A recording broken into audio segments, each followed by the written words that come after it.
Diperkirakan ini ialah lahan gambut dan memang belum diketahui kedalamannya seberapa dalam.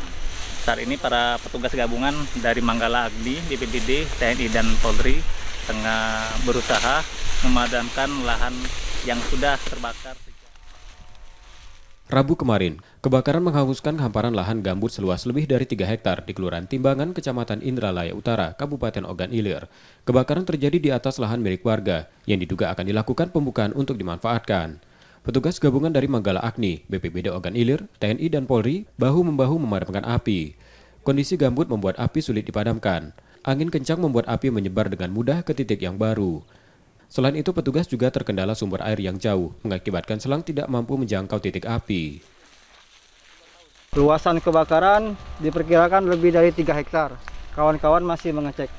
Diturunkan di sini ada Manggala Agni, BPBD, Kabupaten, kemudian kawan-kawan dari TNI dan Polri.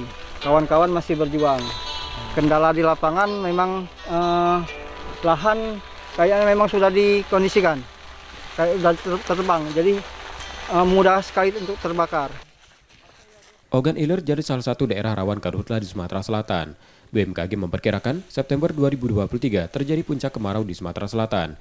Kondisi mengharuskan semua pihak mewaspadai kebakaran hutan dan lahan yang lebih masif, serta potensi kabut asap.